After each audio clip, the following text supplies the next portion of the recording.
walk into this room at your own risk, because it leads to the future. Not a future that will be, but one that might be. This is not a new world. It is simply an extension of what began in the old one. It has patterned itself after every dictator who has ever planted the ripping imprint of a boot on the pages of history since the beginning of time. It has refinements, technological advances, and a more sophisticated approach to the destruction of human freedom.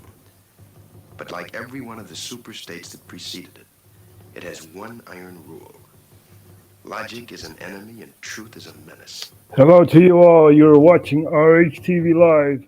Any state, any entity, any ideology that fails to recognize the worth, the dignity, the rights of man, that state is obsolete. A case to be filed under M for mankind in the Twilight Zone. Yes, people, we are living in the Twilight Zone. Now, for all the viewers, right, we're streaming live from the Netherlands, from Maastricht. There you go. And you have to know that there is a lot going on in the Netherlands. We went live on Fake Mike Real News, talked about the farmers' protest, but we also showed it on RHTV Live. And there's another protest, another category of, in Dutch we say fuck, fuck kennis and all that. You know, it's yeah. So that's how it works. But there's another group that's demonstrating, and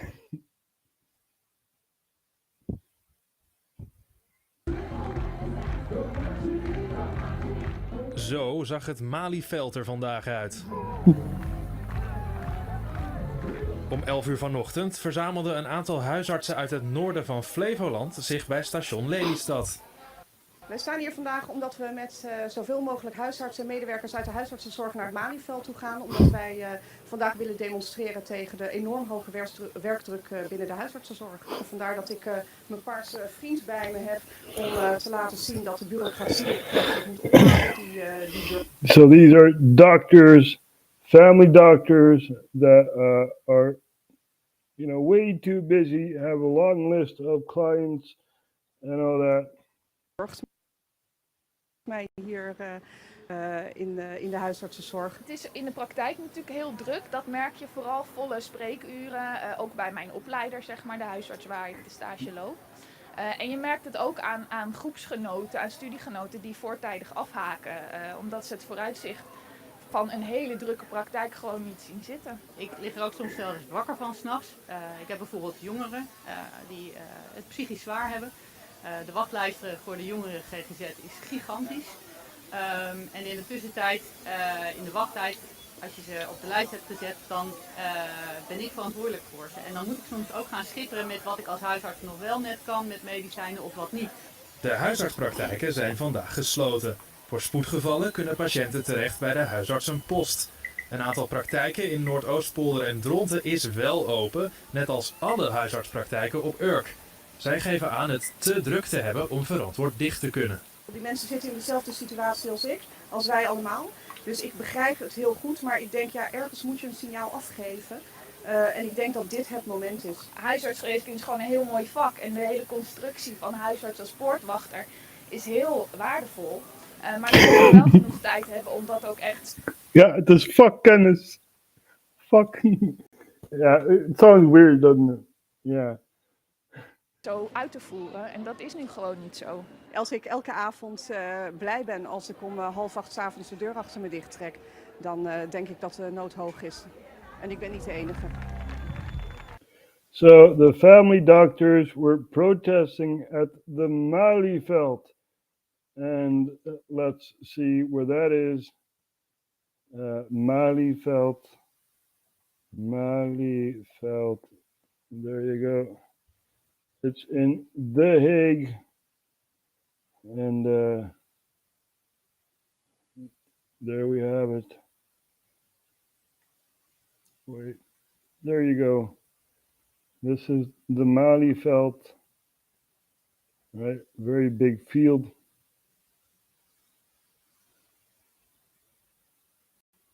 And behind the field you have another big, it's not really woodland area. We call it wood. So it's basically a park and a bigger park behind it. So there you have it. This here's the Malieveld, and it's not far from the central station. Just about a 100-meter walk, something like that. So you're at the Malieveld pretty quickly after you leave the station. So I wanted to say farmers, but the doctors were protesting, and they went to the Tweede Kamer. Yeah. Which is our parliament.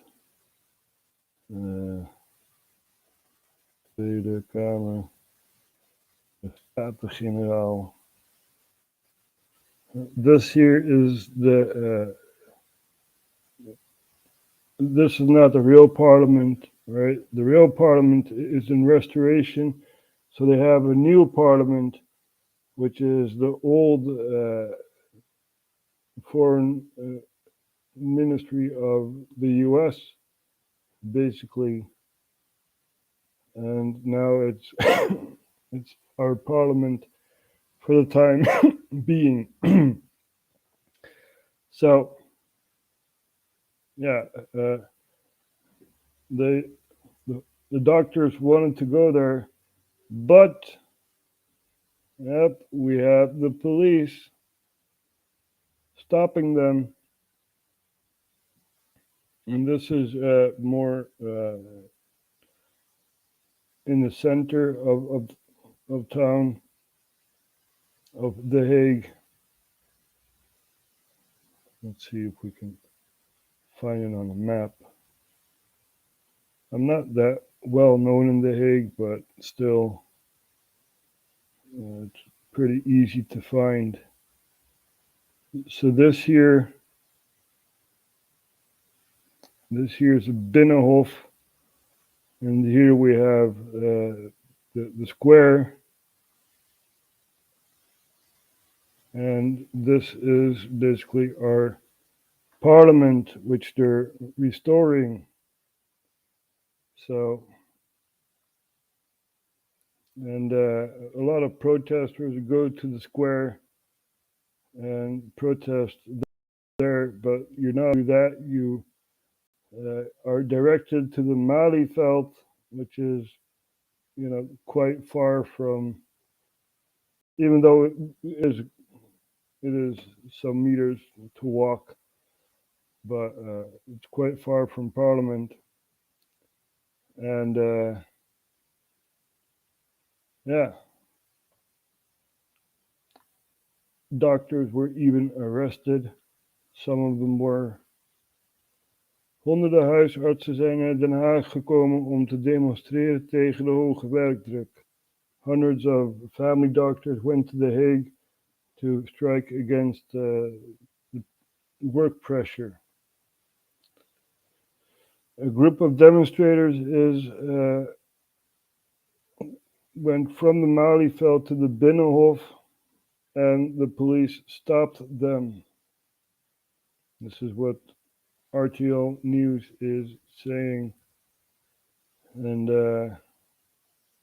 yeah, so you have the doctors protesting, you have the farmers protesting, even the people fishing, you know, they're also gonna, you know, attach themselves to the farmers' protest, and also, you know, truckers, and there's a lot going on in the Netherlands.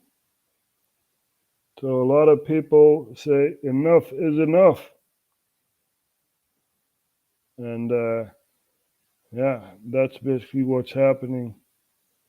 And all the politicians are very, very scared because a lot of farmers went to politicians' house and made a lot of noise and threw manure over the parking lot and stuff like that. It's really, yeah, our cabinet is like, oh, these people are scum and this and that, and you know, and they're farmers. Their whole life is on the line, you know.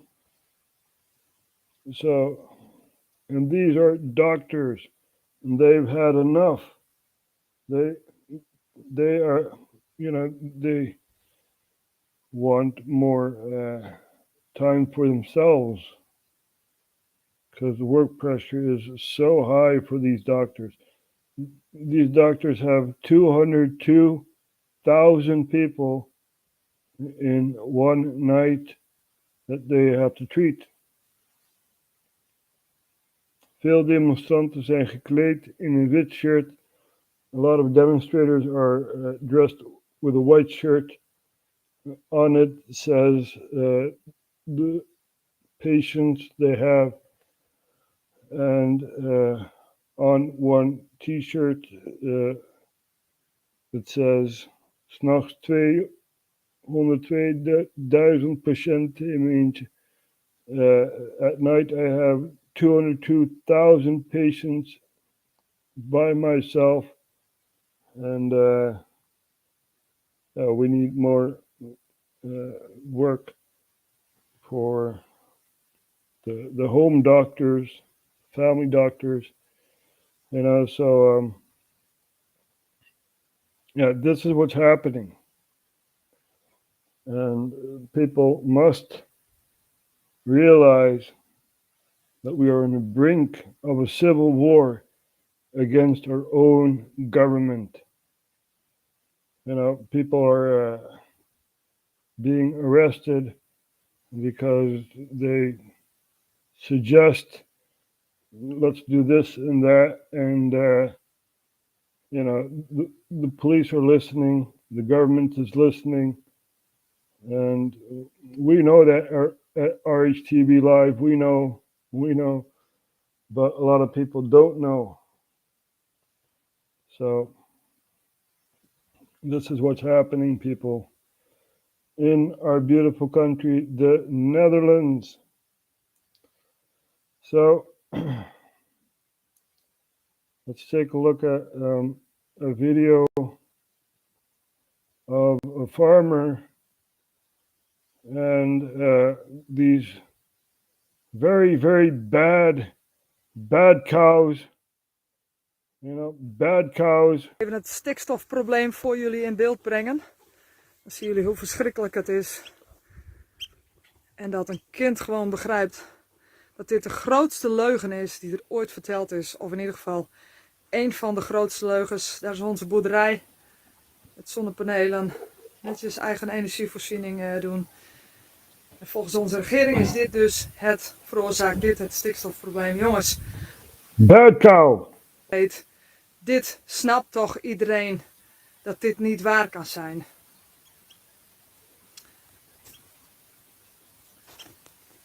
Even in beeld, dan weten jullie wie je voor je hebt.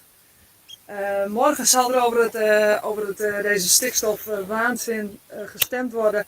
De regering heeft al laten weten wat er ook gebeurd is, hoeveel mensen er ook in Stroe gestaan hebben, wat er ook op de weg gebeurt. Ze gaan het gewoon doen. Maar realiseer je, het is de onderste kaart uit het kaartenhuis.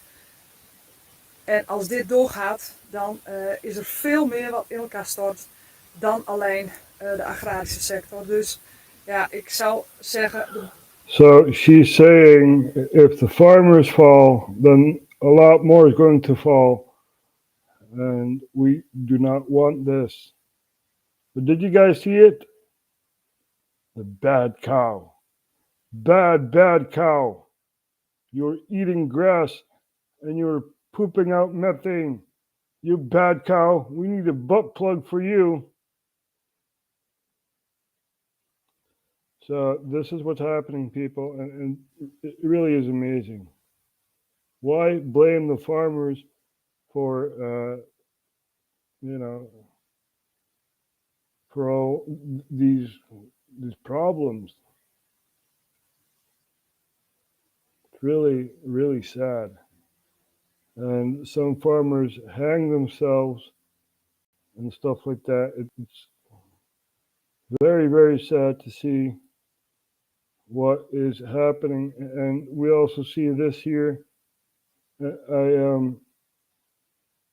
I advised the farmers to stop producing, and we see here that they're throwing away milk. You see, the farmers say, we get nothing, you get nothing. Oh, you're not allowed to play music. So there you go. Very, very sad to see. And there's more milk spilt and stuff like that. So, yeah, the farmers say it's enough. You need to listen to us. And they basically followed my advice. Do not produce anymore. But this is also sad to see, because this milk can be given away to poor families in the Netherlands. There are enough families that are quite poor. And, it's not like Africa poor. We still have tap water, so we're not that poor, but we are getting there. We are getting to be a third world country like Venezuela and other socialist countries that fell. So we're going to take a look at this here. This is a couple of years back, and the politicians always said, these farmers, they're blocking the highway and blah, blah, blah, all negative stuff about the farmers. And this was a couple of years ago when the police were blocking the highway and stuff like that. And did you hear any politician? Heb je enigszins een politicus gehoord over de stakingsactie van de politie? Heb je daar enigszins een politicus over gehoord? Niemand. No one of the political sphere said anything about this year. And we're going to take a look.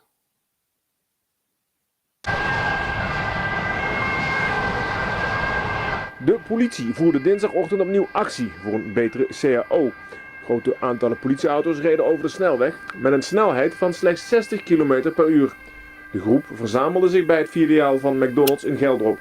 Van daaruit strook de kolonne via de A67 en de randweg Eindhoven via de A2 naar Den Bosch, naar Os en via de A50 weer terug naar Eindhoven. De acties werden tussen 9 uur en 12 uur gehouden, ook op andere trajecten. Gaandeweg de rit voerden zich steeds meer politieauto's bij de kolonne. De politie hield vorige week donderdag al een soortgelijke actie op de A12.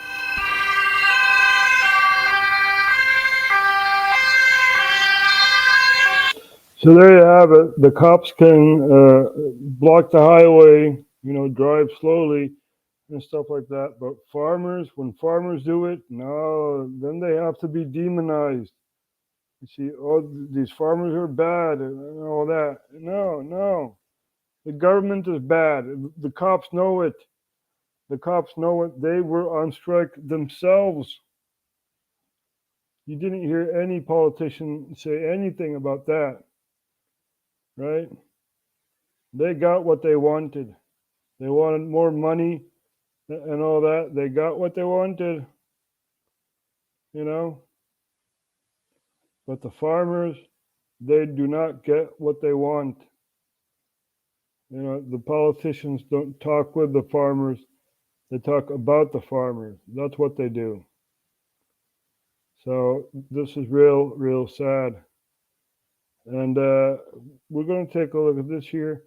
Massive protests in China after bank run, and also the crackdown of the Chinese protesters. We'll take a look at this here.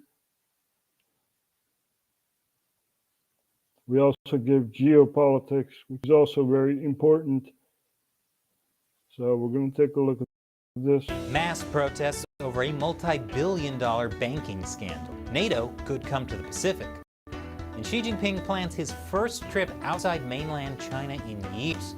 That and more on this week's China News Headlines.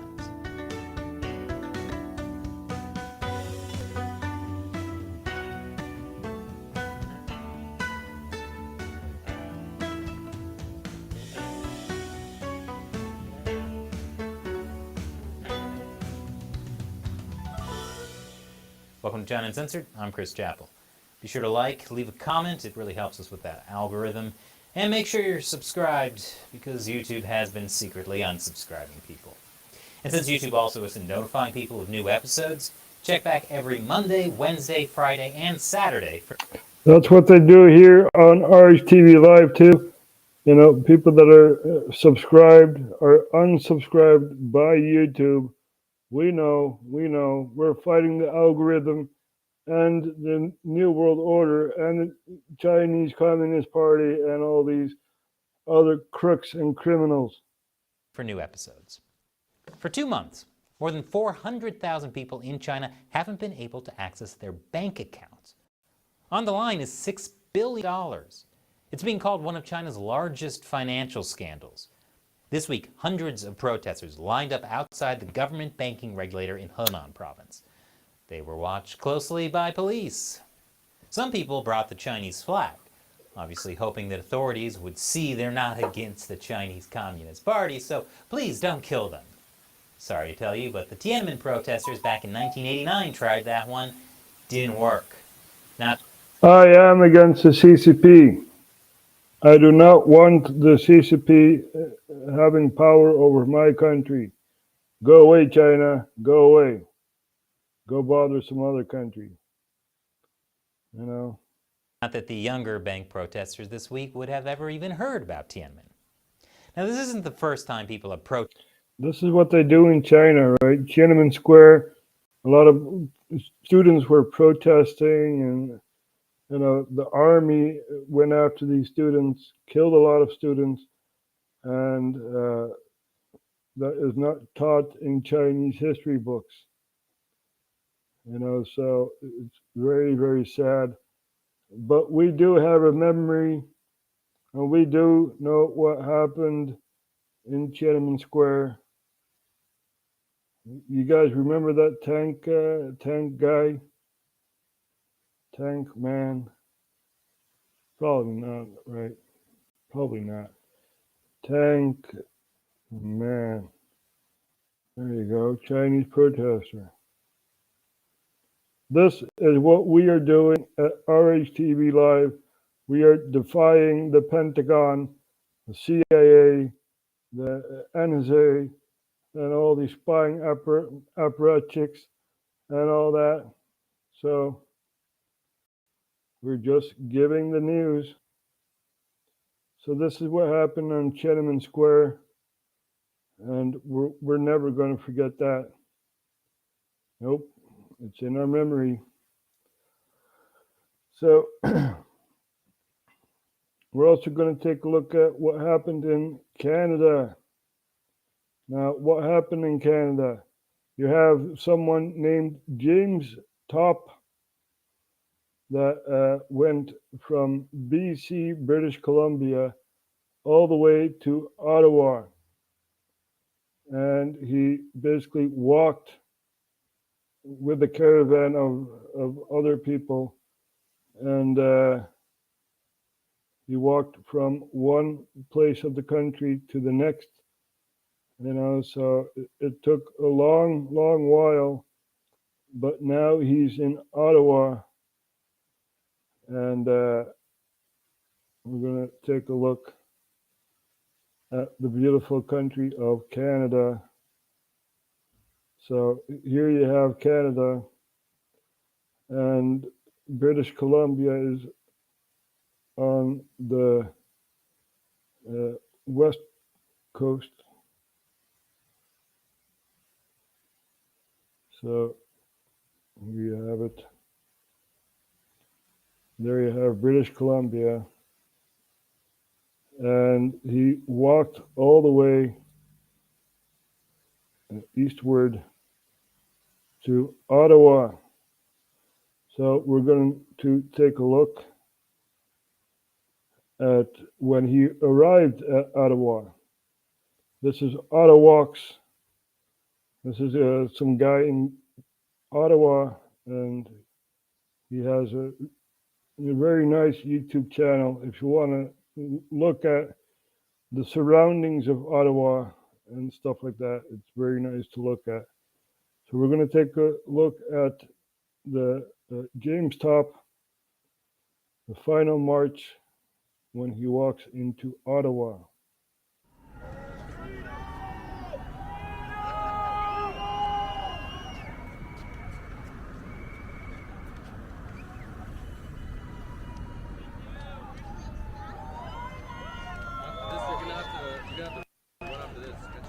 Yeah.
I don't know if I should say this whole thing or go like halfway. Do you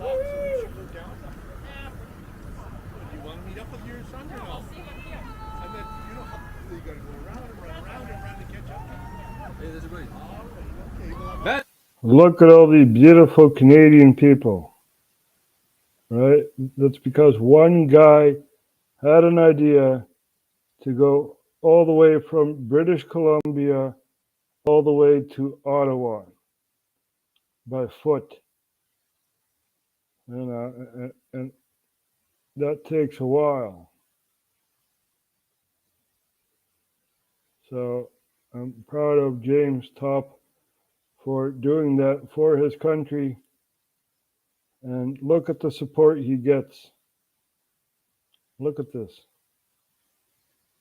These are people that do not know James, basically. But they did follow him, And use your voice for freedom.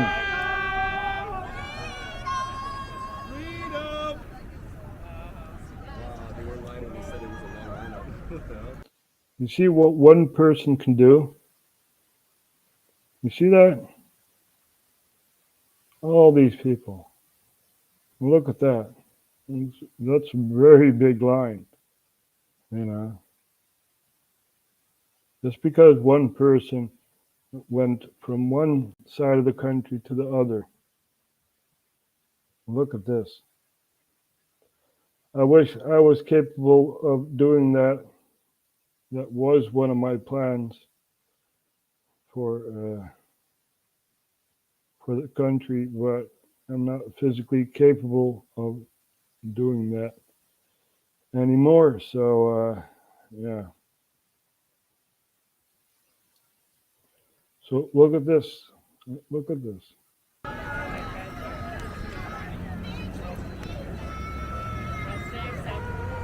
So, as soon as I start seeing an end to this, Look at all those Canadian flags. Look at all these patriotic people loving their country,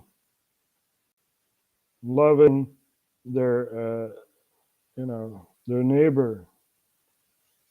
These people don't care whether you're from Edmonton or British Columbia or wherever.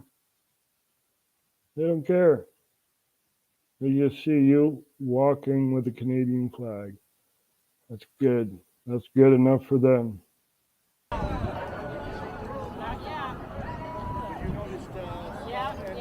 Jamie?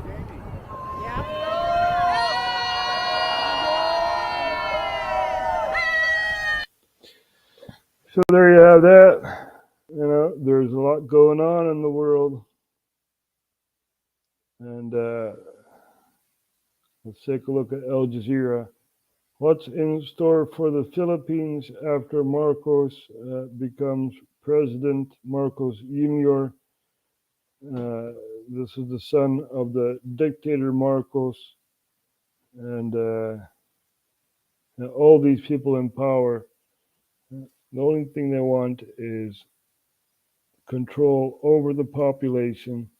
They don't want a better, well-educated population. No, they want the population poor.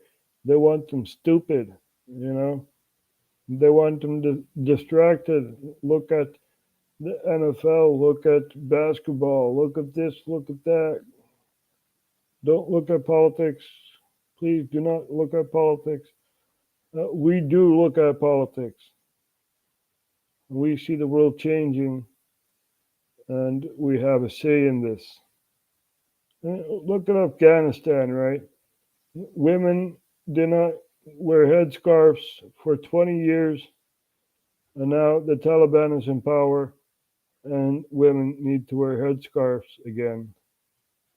Stuff like that. It really is amazing. We're going to take a look at this here.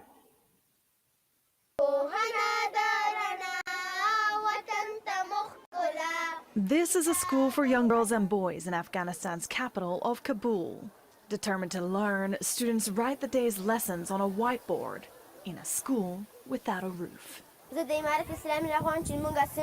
urge the Islamic Emirates to prepare our class. It's been 6 years since we've had chairs, tables, books, notebooks, and shade to sit under. We also want to become something in the future and develop. They don't have any educational tools. They need to write on a whiteboard outside and stuff like that. This is not progress. This is not why we were there for 20 years. We wanted to make progress, right? We wanted the Taliban out of Afghanistan. And look at this. It's a hellhole. Our country. The teachers and students say they lack proper facilities and resources. But their complaints, particularly those coming from women, they say, are being ignored. Afghanistan's Taliban rulers are holding what's known as a Loyal Jirga, a 3-day event attended by scholars and clerics from around the country. It's the first such gathering since they retook power in August last year.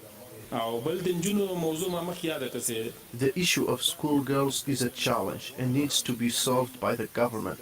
The governments have the responsibility to listen to the people's demands. More than 3,000 people are in the capital for the event. It's being held in Kabul's Loya Jirga Hall, a traditional Afghan place and way of having the grievances of local leaders heard. But not one woman is allowed to attend. This is something that Taliban don't believe to women's rights. They think their ideology, their mindset is that women should stay at home. You see, when the Taliban took power, they were not dressed in black. No, they were dressed in white. No, we come in peace. We come in peace, right? We come in peace. And then they suppress women. You know, they don't give kids educational tools and all that. Afghanistan is a third world country again. You know, this is not why we were there. We wanted to make progress, right? This is a step backwards. So, and a lot of people don't really know or care where Afghanistan is. And we're going to show you guys right next to China. Here you have China. There you see Afghanistan. And yeah, it's becoming a third world country. You know, millions and millions of US taxpayers' dollars were spent in Afghanistan, and now it's gone. Gone. Really sad to see what's happening in Afghanistan and other places in the Middle East, like Syria. I read an article that the Syrian government has stolen all sorts of property from houses and stuff like that. It's really, really sad to see. But these people are gone. You know, they all went to Europe and stuff like that. So here you have the article. My roof was stolen. Syrian homes looted after government recapture. And a lot of people are missing their stuff. Very, very sad to see. But this is what happens when you are attacked by proxy, right? And these are the scars of war. And the same is happening in Ukraine right now. Even though Russia is gaining more territory in Ukraine, more of the east in Ukraine, and it's basically going to run into stalemate, I guess, unless Ukraine gets involved in the EU, and then it's a European war against Russia, right? So Sweden and Finland joined the NATO organization, and Turkey said, at first they said no, because Sweden and Finland support the Kurdish separation movements in Turkey, and now they say they're going to fight them. So who knows? Now Turkey says, okay, you're going to fight these separation movements with us? Okay, we're going to allow you to be at NATO's table. So there you go, people. There you have some geopolitics. Right? There aren't many people that give geopolitics, so that's what we are doing here with RHTVLive. And normally we do this in Dutch, but we also have an international audience. And yeah, that's why we're doing this in English.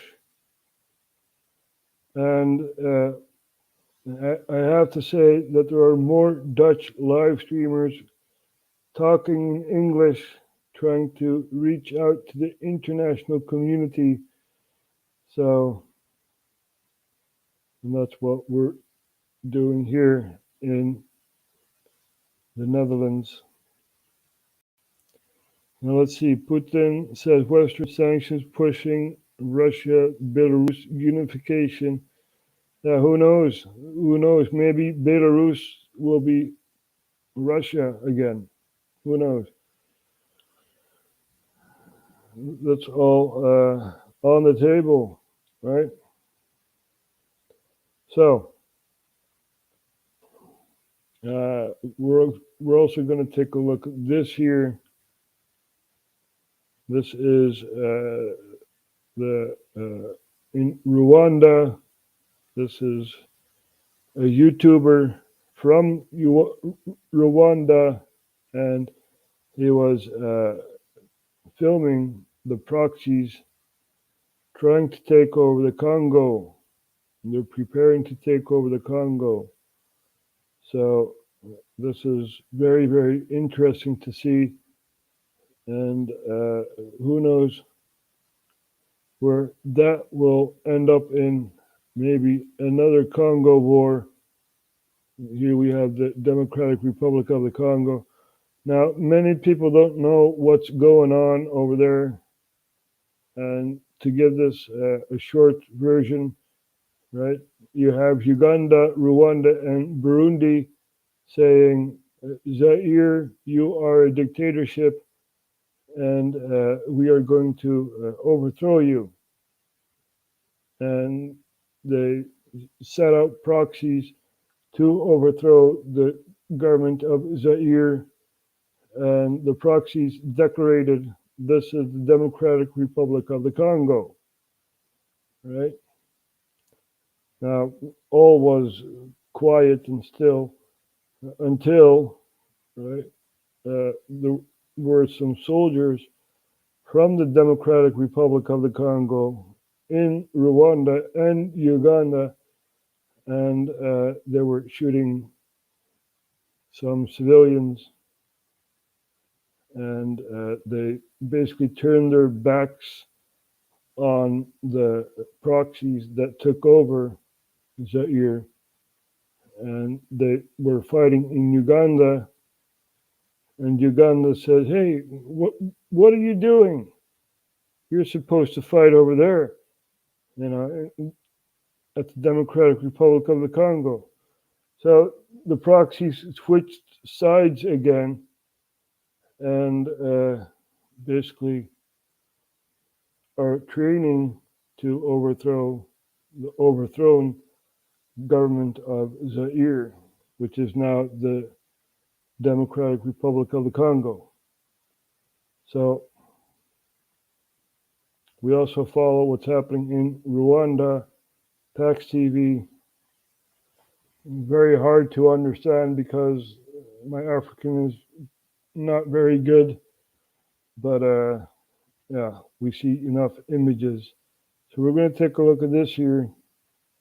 This is the FARDC, which is one of the proxies that are training themselves to overthrow the government of the Congo.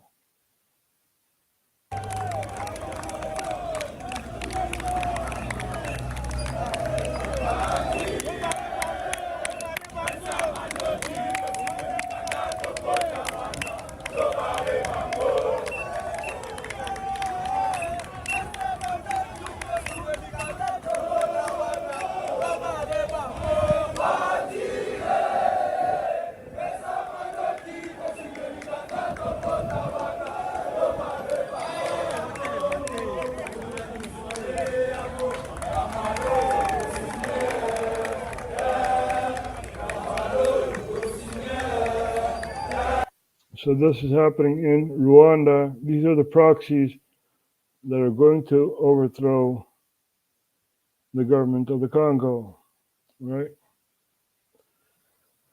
So there you have it, people. Some geopolitics, and we try to do this every day, and sometimes we skip a day because we have other stuff to do. So I'm just giving you an image of what's happening in and around our beautiful planet. So let's take a look at Al Jazeera again. We do not like the Qatari government, but we like their news source. because they look at the world, even though they don't see every detail, like what's happening in the Netherlands. You won't see that on Al Jazeera, unless there's like an attack or whatever. Then you will see. Let's see this here. Flights disrupted in France as airport workers strike. Airport workers are striking. So the farmers are striking in the Netherlands together with the doctors. And now in France, you have airport workers on strike. And yeah, take a look at this here. These Paris airport workers say that they're overworked and overwhelmed, and they're on strike to demand better pay and working conditions.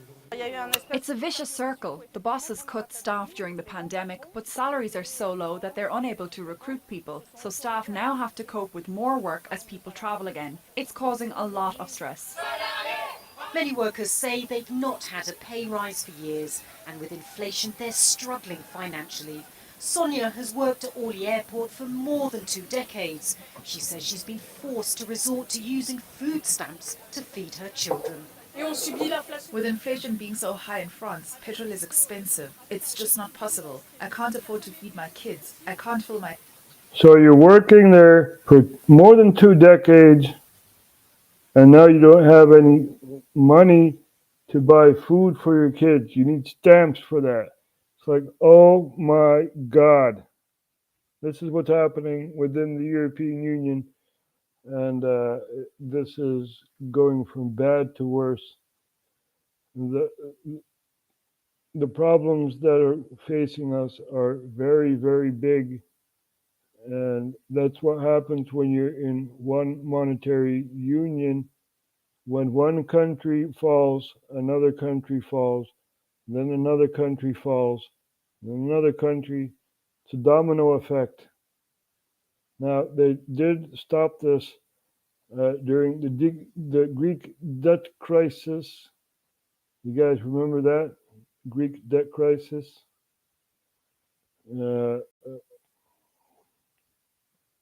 Goldman Sachs, Greek debt. There you go. Goldman Sachs profited from the Greek debt crisis. You see, Goldman Sachs had made a deal with the Greek government. They said, we have a box here, and we got like a lot of stuff in this box, and you need to buy this box.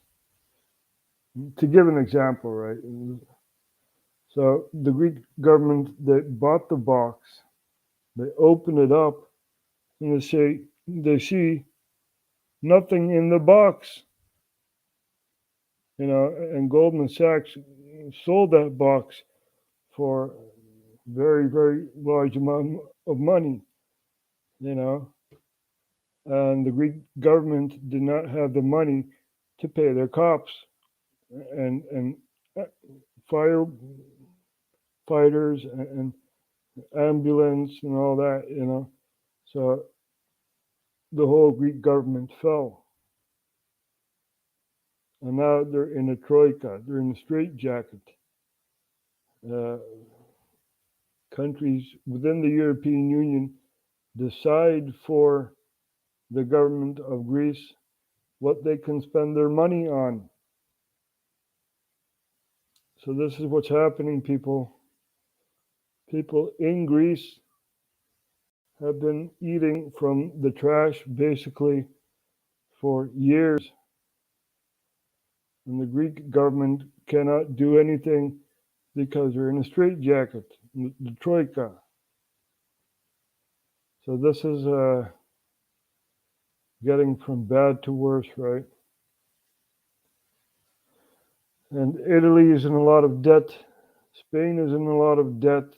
France is in a lot of debt, right? So all the southern countries mostly are in a lot of debt, and the northern countries have to pay for that big debt.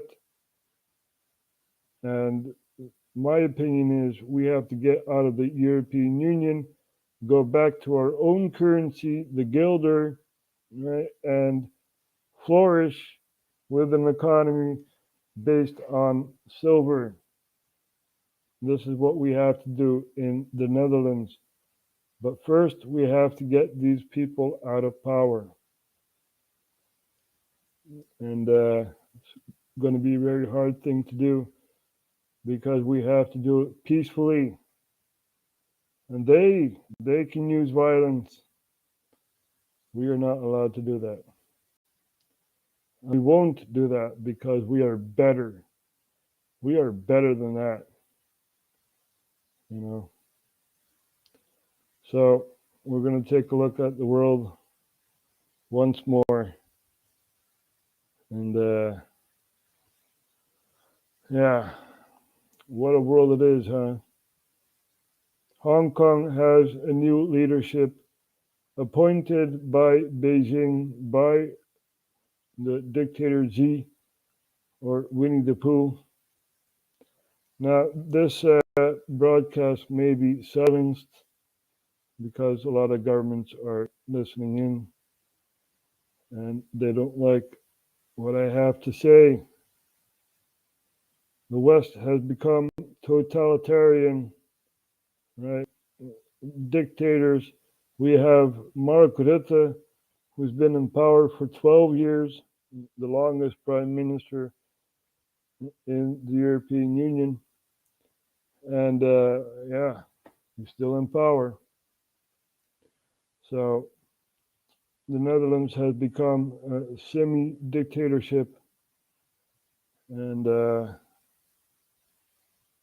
we're not free anymore.